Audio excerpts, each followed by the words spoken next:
Ya estamos en contacto con quien es nuestro asesor permanente, por llamarlo de alguna manera, parte del staff permanente de Agro y Algo Más. Hablamos del ingeniero agrónomo Eduardo Faría, que ya está en pantalla con nosotros. Hola Eduardo, ¿cómo te va? Buenas tardes.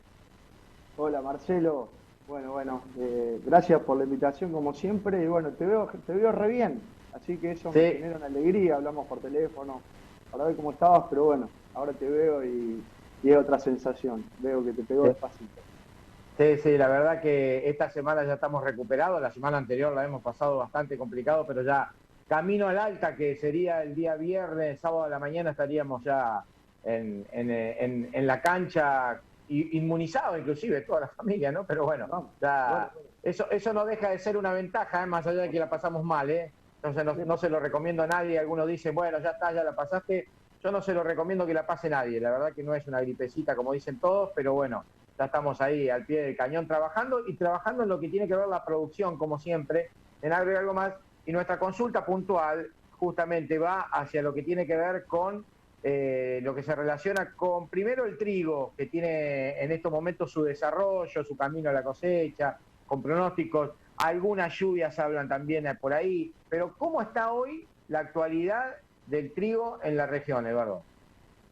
Bueno, Marcelo, la verdad que recordemos que hace unos 15 días atrás aproximadamente tuvimos lluvias que rondaron los 30 milímetros y eso provocaron una gran esperanza sobre el trigo porque digamos que hicimos el gol sobre la hora, como habíamos hablado en la última oportunidad que tuvimos juntos. Bueno, eso nos trajo, digamos, un manto de esperanzas que realmente el trigo reaccionó de una manera muy importante, llegó justo la lluvia, pero bueno, otra vez el clima nos vuelve a hacer goles, hablándolo en términos futbolísticos. Tuvimos un fin de semana realmente complicado desde el punto de vista de las temperaturas, veníamos con los trigos, como yo te decía, eh, recuperados, obviamente que habíamos perdido potencial de rendimiento por toda la situación climática que había atravesado hasta ese momento.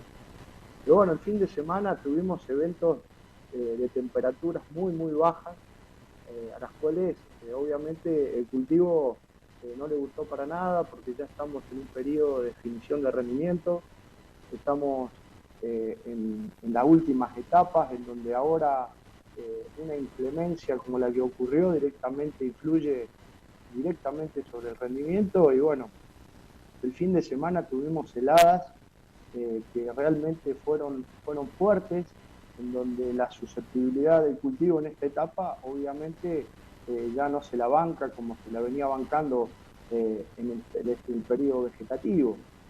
Y puntualmente, y yendo al grano, tuvimos viernes, sábado y domingo, según los datos del aeródromo de Marcos Juárez, que yo recabé esta tarde, eh, tuvimos -1,5 el día sábado, el 19, -4,5 grados centígrados de temperatura y 36% de humedad relativa. Eso fue el día 20, es decir, el domingo, que, bueno, cuando se da esa condición, realmente el cultivo muestra una susceptibilidad importante, que después vamos a charlar, que varía en función de algunos factores, que después te los comento. Y el día 21, como para terminar dándote los datos de las temperaturas, también heló, es decir, arrancamos la primavera con -2,5 grados bajo cero. Y veníamos de la semana anterior, Marcelo, del día 15, el día 13 y el 15 también tuvimos heladas. Las heladas del 15 de septiembre fueron de 5 grados bajo cero. O sea que en los últimos 15 días tuvimos 5 heladas muy fuertes, en donde el cultivo, a medida que va atravesando sus etapas, está pasando por la etapa de encañazón, la temperatura que puede llegar a soportar es de -4 grados. ¿Sí? Y fíjate que recién te comentaba que el día 20, es decir, el domingo, tuvimos -4,5 grados, pero lo más grave es que tuvimos 36% de humedad relativa. Eso significa que no vimos la helada porque no había rocío debido a la baja temperatura, a la baja humedad, y se produce lo que se llama una helada negra, en donde realmente se daña muchísimo los tejidos internos que tiene la planta, y estamos hablando del ápice de la planta, del pedúnculo de la planta, de hojas importantes. Ya se están expresando la hoja bandera, que es la última hoja de la planta, y esa es la responsable de producir gran parte de la fotosíntesis. O sea, son órganos de la planta que están totalmente relacionados a lo que va a ser el futuro rendimiento de ese lote. Y Claro, esta sí, esto que estás dando es docencia prácticamente. Me gustaría acompañarlo con unas imágenes que vos me hiciste llegar y que vayas describiendo todos los inconvenientes que vos estás viendo con lo que tiene que ver con estas imágenes que vamos a ver en pantalla, que nuestro director Francisco, como siempre, la va a colocar para que nosotros más o menos entendamos o el productor la vea directamente para que entendamos los efectos de lo que vos estás hablando, de estas bajas temperaturas, frío seco, que es lo peor que le ocasiona al cultivo, ¿no? Claro, claro, como te decía, bueno, yo alcanzo a ver las imágenes muy chicas, estoy viendo algo muy chiquitito que tiene que ver, una foto chiquita me refiero, que tiene que ver con los pedúnculos. Esos son los tallos que se van a, que son los tallos por donde va a llegar la espiga, ¿sí? El pedúnculo del tallo que conecta obviamente a toda la planta con la espiga. Fíjate que en la foto anterior, Francisco, por favor, si la podés mostrar, porque eso ahí, si mal no veo, es una roya, es esa foto. Bueno, ustedes verán esa foto, que bueno, el productor lo va a saber entender, tal vez el televidente común no llega a entenderla del todo, pero en esa foto se ve en la punta del tallo, fíjense, el marchitamiento que tiene. Eso es un daño de tejido propio de una de las heladas, principalmente, como te decía, la del domingo, que dañó totalmente los tejidos, dañó los haces vasculares, que por ahí, por esos lugares pasa el agua y los nutrientes, y fruto de todo lo que es la fotosíntesis y los fotoasimilados, que son los que van a llenar la espiga. Es decir, que es como que se cortó la cañería por donde se va a trasladar los elementos fundamentales que necesita la espiga para producir el grano. Entonces, obviamente que este tema, no todos los tallos del trigo están en esta condición. Ahí estamos viendo sobre variedades que son un poco más susceptibles a fríos que otras. Por ejemplo, esas fotos son de ceibo, una variedad de ciclo corto, que la vimos muy afectada. Pero, Marcelo, te cuento que estos daños no van a ser en todos los lotes para todos los productores de la misma manera. En realidad hay un montón de variables que van a definir el nivel de daño que tenga cada lote puntual o en cada sector del lote, que inclusive puede haber una diferencia en la parte alta del lote o la parte baja, o si el lote está ubicado topográficamente hablando en una zona baja, seguramente el daño de la helada va a ser mayor. Yo recién te pasaba los datos que nos proporciona el Aeroclub, pero en realidad en el lote y en determinados sectores del lote, las temperaturas no significa que son todas menos 4,5 con 36% de humedad relativa. Ese es el dato que se generó en el Aeroclub, ¿sí? Que nos brindó el servicio meteorológico. Ahora, en cada lote va a depender de un conjunto de factores. Por ejemplo, los cultivos antecesores. ¿Qué rastrojo teníamos en esos lotes? Por ejemplo, si ese trigo estaba implantado sobre rastrojos de trigo soja del año anterior, o maíz, o soja de primera, en ese orden son más graves. Es decir, es más grave que el trigo se haya implantado sobre un rastrojo de trigo soja que sobre una soja. Este año hubo muy poca lluvia en el periodo de otoño-invierno. Eso hizo que se degraden menos los rastrojos, por lo tanto tenemos más cobertura en la superficie del suelo, los lotes con mayor cobertura, la temperatura es más baja y obviamente estos daños son mayores.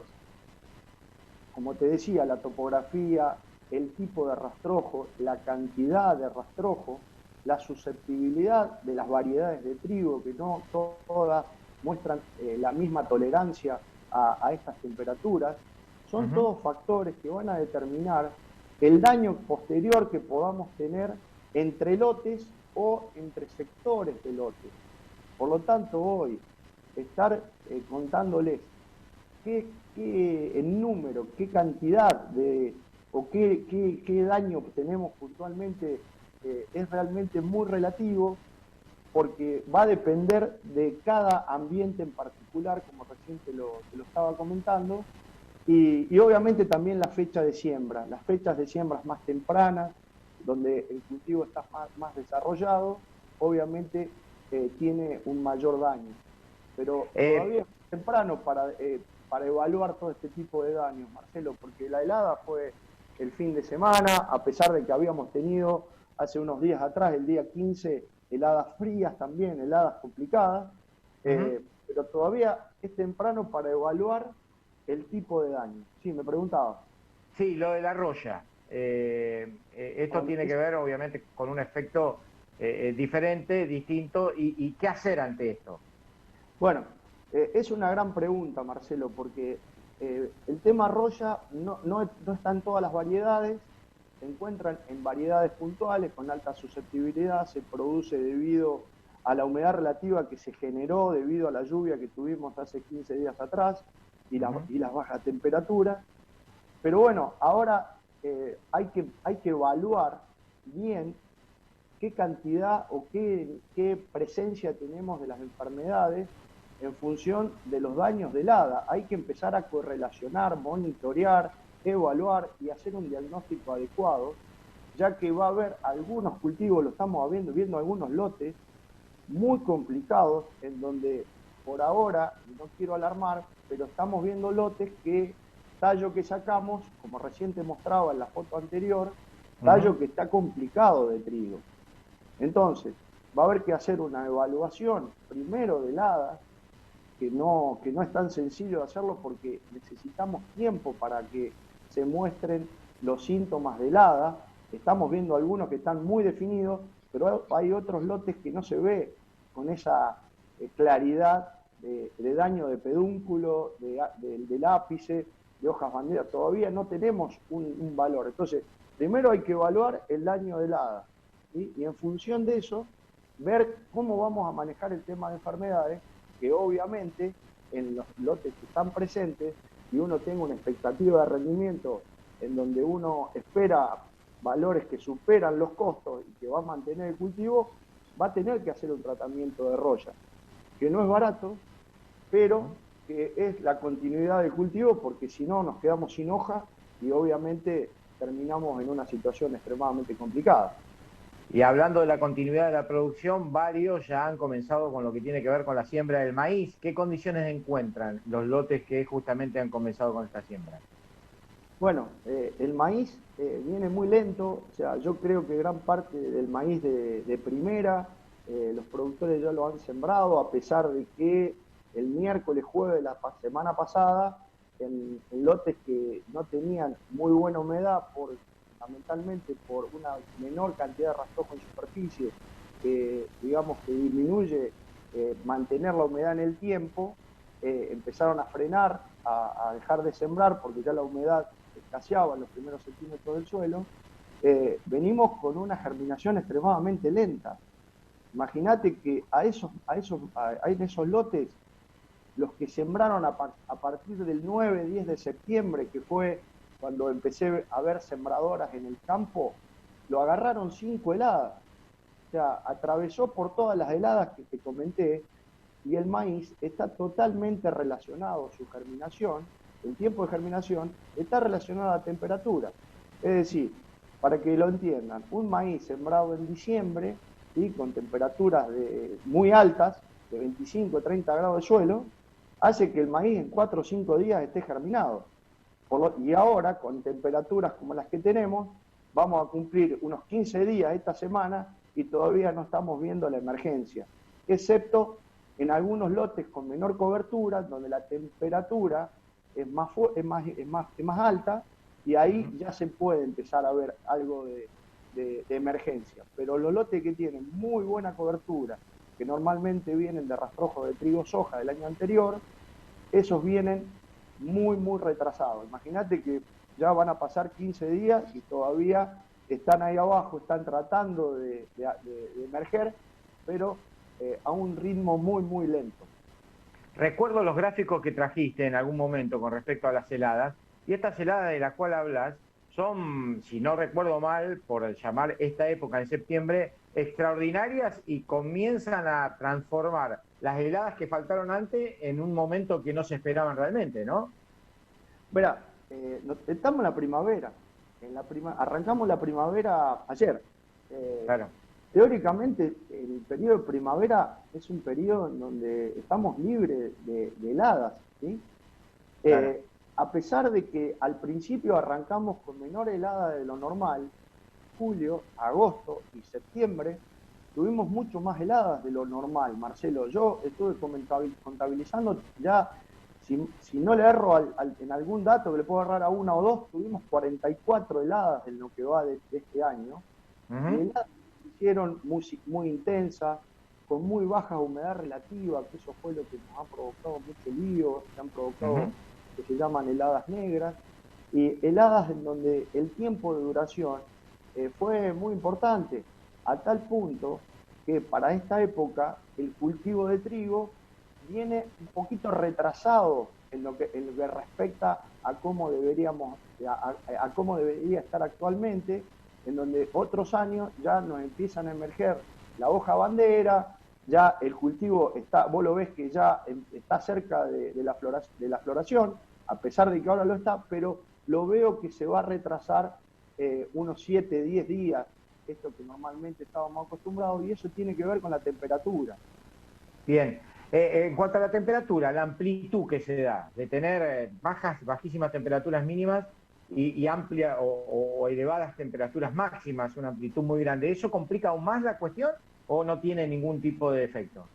Mirá, yo creo, Marcelo, que es como que no, a medida que le vamos cambiando la temperatura al cultivo, que va cambiando la temperatura, el cultivo se tiene que ir adaptando. Entonces, digamos que posteriormente el daño que se pueda generar por heladas, ¿sí? Entiendo que tiene que ser superior.